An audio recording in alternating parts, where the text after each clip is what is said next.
Do you ever find when you're watching YouTube videos on books, people will be like, yeah, this book is amazing, you must read it. But then they never actually tell you what the book is about. So then at the end, you're kind of just left like, cool, you've recommended me 10 books that all claim to be amazing, but I have no idea what the plots of any of these are. Well, fear not, because in this video, I'm going to be telling you the descriptions of every single book out of the 70 that I read in 2024, summarized in one sentence each. Sometimes with books, I actually just prefer knowing what they're about rather than it being accompanied with someone's opinion, because I then set my own expectations on the book and then form my own judgment of it at the end rather than being swayed by somebody else's viewpoint. So that's what we're doing right now. And if you're new here, hi, welcome, I'm Katerina. I make weekly videos talking about books, and if that's something you're into, why not consider subscribing? Okay, so I'm going to be listing these in chronological order of when I read them last year. So kicking off, we have White Nights by Fyodor Dostoyevsky. This is a tale of loneliness and unrequited love, as this novella follows a young man, a shy dreamer, who lives in solitude until one day he unexpectedly encounters a girl and believes that he's found love.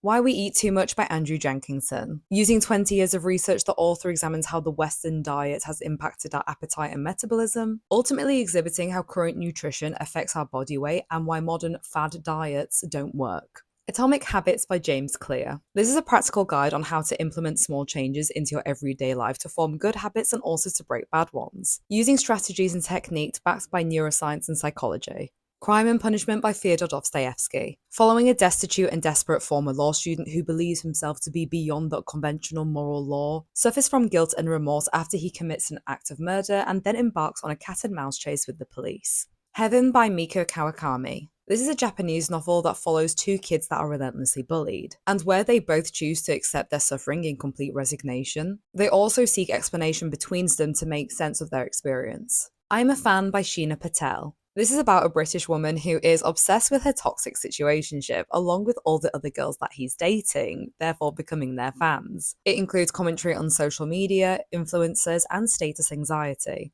My Sister, the Serial Killer by Oyinkan Braithwaite. A Nigerian nurse finds herself complicit in covering up the murders of her younger sister as she keeps killing her boyfriends one after the other. Miracle in the Andes by Nando Parrado. This is the true story of the 1972 Andes plane crash and rescue, and it's written by one of the 16 survivors who recounts the horrific conditions that they endured for 72 days. I know I wasn't going to include my opinion, but this was actually my favourite book of last year. A Court of Thorns and Roses by Sarah J. Maas. A human girl is taken captive in the magical fairy realm by a powerful royal as punishment for killing one of their kind. But the longer she's there, the more deeply she begins to fall in love with her captor. This is basically a Beauty and the Beast retelling. All My Rage by Sabaa Tahir. This is a young adult novel that follows a Pakistani-American family struggling with identity and rage as they try to establish themselves in a town that ultimately rejects them. The Curious Case of Benjamin Button by F. Scott Fitzgerald. An absurd yet comical novella following the life of a man who, once born as a withered senior, ages backwards and lives life in reverse until he's an infant. It's a satire on American culture and ageism. Lapnova by Ottessa Moshfegh. Revolting yet captivating, this tale follows a religious medieval town that's plagued by tragedy and misfortune. And where they look to God after each misfortune, they realise that greed and manipulation is the reason behind their suffering. Brideshead Revisited by Evelyn Waugh. Set between the 1920s and 40s, this novel follows a young man's relationships and romances with a very wealthy aristocratic family, after he befriends their son at Oxford University. If this sounds familiar, it's because this book actually inspired the film Saltburn. Ripe by Sarah Rose Etta. Following a woman working at a Silicon Valley startup company, she becomes trapped in a toxic corporate nightmare as she's dealing with horrible bosses, long hours, and even illegal projects. It really showcases the absolute trenches that current work culture is in late-stage capitalism.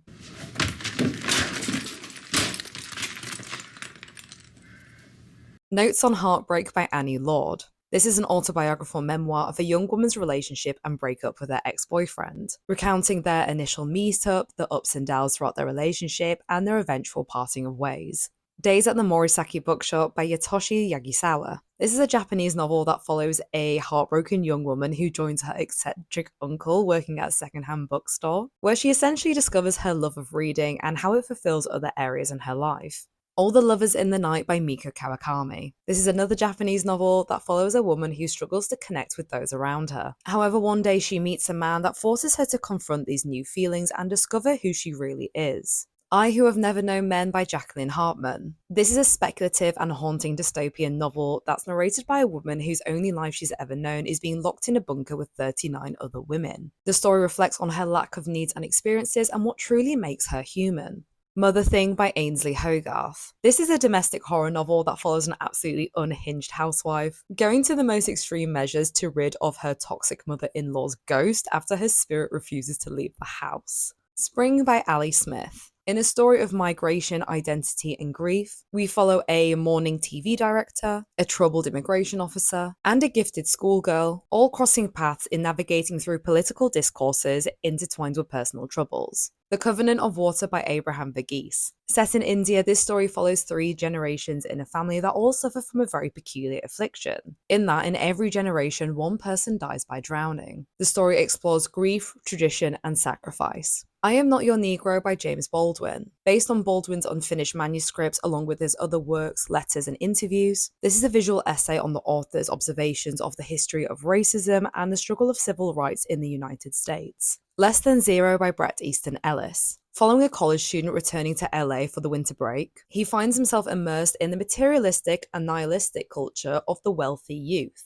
during the very drug-heavy and morally corrupt 1980s. Mr. Salary by Sally Rooney. This 33-page book follows a uni student who is in love with her guardian, who is 15 years older than her, where the story is set during a trip back home from university where she stays with him. How to Stay Sane in an Age of Division by Elif Shafak. This is a short manifesto exploring the psychological and emotional impacts of living in an increasingly polarized world, due to political upheaval, social unrest, and also the pandemic, thus offering a contemplative look on contemporary society. A Court of Mist and Fury by Sarah J. Maas. We continue to follow our protagonist as she struggles with her new life. However, she finds herself drawn to another High Lord when he offers her freedom and sanctuary, all while she's navigating her newly evolving powers. Lovely Bones by Alice Sebold. After a 14-year-old girl gets brutally murdered, she continues to watch her family, friends, and even her murderer from heaven, and she ultimately views how the aftermath of her death affects other people around her. The Queens of Sarmiento Park by Camila Sosa Villarda. This is a semi-autobiographical tale that's set in Argentina and essentially follows a community of trans women working as prostitutes to survive. The story showcases the violent reality it is to be trans and also to be a sex worker. Sunburn by Chloe Michelle Howarth. Set in 90s rural Ireland, we follow a teenage girl grappling with her identity after she becomes infatuated with her female friend, challenging the well-established norms of her conservative and Catholic town. And I'm trying to come out here. Well, don't come out, go back in. I don't want to go back in. Conversations on Love by Natasha Lunn. This is a non-fiction piece exploring the vast landscape of love and its different types, from the author's personal reflections, as well as other intimate conversations from authors, philosophers, and everyday people. Swimming in the Dark by Tomasz Jadrowski. Set in 1980s Poland, we follow 2 men who meet in an agricultural camp and fall in love. However, they end up finding themselves on opposite sides on the country's political divide. Bonjour Tristesse by Francois Sagan. This novel follows a French teenager who's having a perfect and carefree summer until one day her dad brings home his new girlfriend, and her schemes to separate the couple, which is steeped in teenage angst, leads to dire consequences. A Certain Smile by Francois Sagan. Following a bored 21-year-old law student, she embarks on a love affair with an older married man. This book explores unrequited love and the intense cycle of irrational emotions. This book felt very Lana Del Rey coded to me. Money is the anthem of success. The Days of Abandonment by Elena Ferrante. Set in Italy, this story follows a woman who is dealing with an emotional turmoil and existential crisis after her husband abruptly leaves her when he confesses that he's been sleeping with a younger woman. Bel Canto by Anne Patchett. Loosely based on true events, this story is set in South America at a vice president's house, and it becomes besieged by terrorists who are looking to kidnap the president. However, as the story unfolds, the lines between captives and captors begin to blur. Beach Read by Emily Henry. This is a romantic comedy following 2 contrasting writers who swap book genres in a summer challenge in order to overcome their writer's block. A Court of Wings and Ruin by Sarah J. Maas. We continue to follow our spying protagonist as she's faking loyalty to other courts to uncover schemes to destroy their world, therefore discovering betrayals and forming allies in order to tip the balance for them to win the war. Summer by Ali Smith. Set in 2020, the novel explores personal and political narratives that explore the pandemic, the climate crisis, and the UK's social unrest, showing how we're all connected despite the passage of time. Milk Teeth by Jessica Andrews. This novel follows a girl with an eating disorder and body issues, and she follows her new boyfriend move to Barcelona, but is shocked when she finds out that this doesn't solve all of her issues. All I'm going to say on this is that 2013 Tumblr would have loved this book. Giovanni's Room by James Baldwin. This book follows an American man after he moves to Paris, and he becomes conflicted in his feelings after he meets an Italian bartender named Giovanni. And we watch him deal with the consequences of heartbreak, shame, and alienation from living a life inauthentically. It Ends With Us by Colleen Hoover. I know that I said that I would not give my opinions whilst doing the descriptions, but I would be doing you a disservice if I didn't warn you against reading this book. It was terrible. It was actually my worst rated book in 2024, so don't read it. The New Me by Hallie Butler. This book follows a woman who is stuck in a string of boring temporary jobs. She therefore feels lonely and disconnected with the world around her, and while she aspires to be something better, she is stuck in a spiral of apathy and self-loathing. The Road by Cormac McCarthy. This is a dystopian novel following a father and a young son as they journey through a desolate America when it was burnt down by some unknown disaster. It explores morality, sacrifice, and survival. This book inspired The Last of Us, so you know what kind of vibes it has. The Yellow Wallpaper by Charlotte Perkins Gilman. Narrated through journal entries by a woman who is suffering from postpartum depression, she becomes obsessed with her room's yellow wallpaper, claiming to see things and even people within it. Foster by Claire Keegan. Set in 1980s rural Ireland, we follow a girl whose financially struggling parents send her to live on farm with her relatives over a summer, where she experiences familial love and kindness that she's never had before. Shuggie Bain by Douglas Stewart. This novel follows a working class boy's turbulent relationship with his alcoholic mother in 1980s Glasgow, and the story showcases their struggles in poverty, addiction, and social isolation in a decaying post-industrial landscape due to Margaret Thatcher. Hot Milk by Deborah Levy. Set in southern Spain, we follow a British woman navigate her role as primary caregiver to her ill mother, whilst grappling with her own personal struggles of identity, purpose, and suppressed desires. My Body by Emily Ratajkowski. Drawing from her experiences in the modelling and entertainment industries, the author evaluates the societal objectification of women, the commodification of the female body, and the dichotomy between exploitment and empowerment. The Invisible Life of Addie LaRue by V.E. Schwab. This is a fantasy novel that follows a girl that makes a deal with the devil to live forever. However, she's also cursed to be forgotten by everyone she meets. However, one day she comes across a man who finally remembers her name. Salt Slow by Julia Armfield. This is a collection of short stories that all revolve around themes of femininity, transformation, identity, to all showcase the complexity of womanhood. It includes stories of a town plagued by insomnia and women transforming into creatures. A Court of Frost and Starlight by Sarah J. Maas. This is sort of a filler novel where we continue to follow our protagonist as she and her close circle of family and friends celebrate the winter solstice after the war.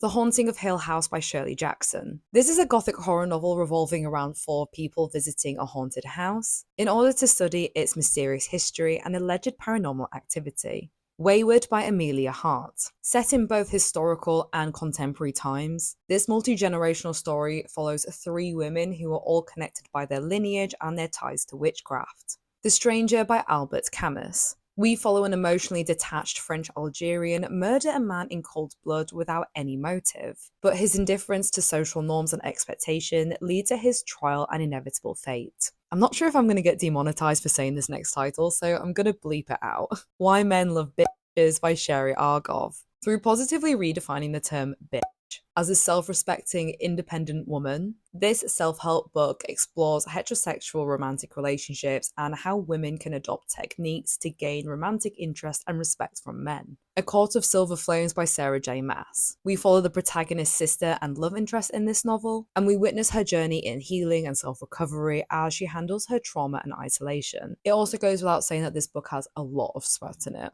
The Satsuma Complex by Bob Mortimer. Sorry, I know I said that I'd keep my opinions out of it, but this book is literally proof that male comedians should be banned from writing novels. This Country Will Bring Us No Peace by Matthew Simard. This novel follows a grieving couple who have recently lost their child, move from the city to the countryside in order to find peace. However, they learn that solace isn't a place but a process of confronting their sorrow. Tuesdays with Maury by Mitch Albom. This is a non-fiction book of a man who recounts his conversations with his sociology teacher who is dying of ALS, and his teacher shares life lessons and wisdom showcasing how important human connection is. Wicked by Gregory Maguire. This is essentially a prequel to The Wizard of Oz that showcases Elphaba's villain origin story. All that I'll say is it's very crazy and it's so different from the musical/film. I'm sure that it includes an orgy with animals and humans, so proceed with caution if you choose to read it. Brother, Life and Death Twilight Reimagined by Stephanie Meyer. This is a gender-swapped retelling of Twilight, and if you don't know what Twilight's about, it's about a vampire that falls in love with a human and the drama that ensues from that. But instead in this story, everybody has their genders and pronouns switched, and they all have very different names. The Year of Magical Thinking by Joan Didion. This is a memoir journeying into grief, memory, and the coping mechanisms that she chooses to adopt after the death of her husband, along with dealing with her daughter's critical illness at the time too. Sharp Objects by Gillian Flynn. This is a psychological thriller that follows a journalist who returns to her hometown to cover the murder of 2 young girls. However, she uncovers more dark secrets about herself, her family, and her town in the process. The Unexpected Joy of Being Sober by Catherine Gray. This is a memoir of the author's journey from alcohol addiction to sobriety, sharing her personal experiences in heavy drinking, the path to recovery, and the benefits of living sober. Bellies by Nicola Dinan. This is a coming-of-age story that follows 2 young men falling in love, but their relationship is redefined when one of them decides to transition into a woman, which ultimately redefines themselves and their relationship.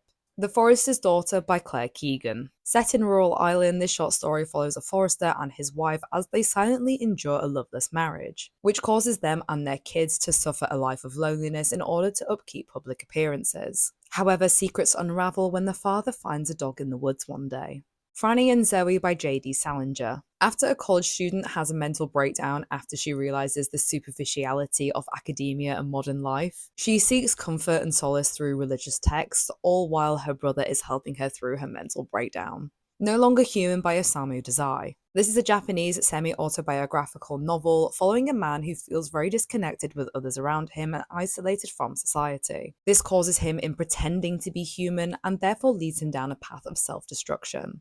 Walk the Blue Fields by Claire Keegan. This is a short story collection set in rural Ireland where modernity and tradition collide, delving deep into the characters, their relationships, and the secrets they hide. This is heavy in themes of longing, loss, and redemption. Notes on Nationalism by George Orwell. This book is essentially 3 essays exploring nationalism, its difference to patriotism, and its impact on individuals and society. And it essentially critiques how nationalism can distort someone's reality socially and politically in order to maintain one's superiority of their nation. And there you have it. Those are all the books I read in 2024, summarised in 1 sentence each. Have you read any of these books? And if so, what did you think of them? And if you actually want to know my opinion of all these books, stay tuned because I actually will be making a video very soon of all these books ranked from worst to best. So watch this space because there's going to be some controversial opinions on that one. But anyway, if you like this video, please drop a like down below. It really helps my channel out. And if you're new here and enjoy me yapping about books, why don't you subscribe? I make new videos every single Tuesday. Feel free to also follow me on Goodreads where I update what books I read in real time. And feel free to also follow me on my Instagram. I post more personal things on there, but I also post about books as soon as I finish reading them so you can see what they're about and also what I rate them out of 10. And thank you so much for watching. My voice is really starting to hurt because I've yapped for so long. And I will see you in the next one. Bye!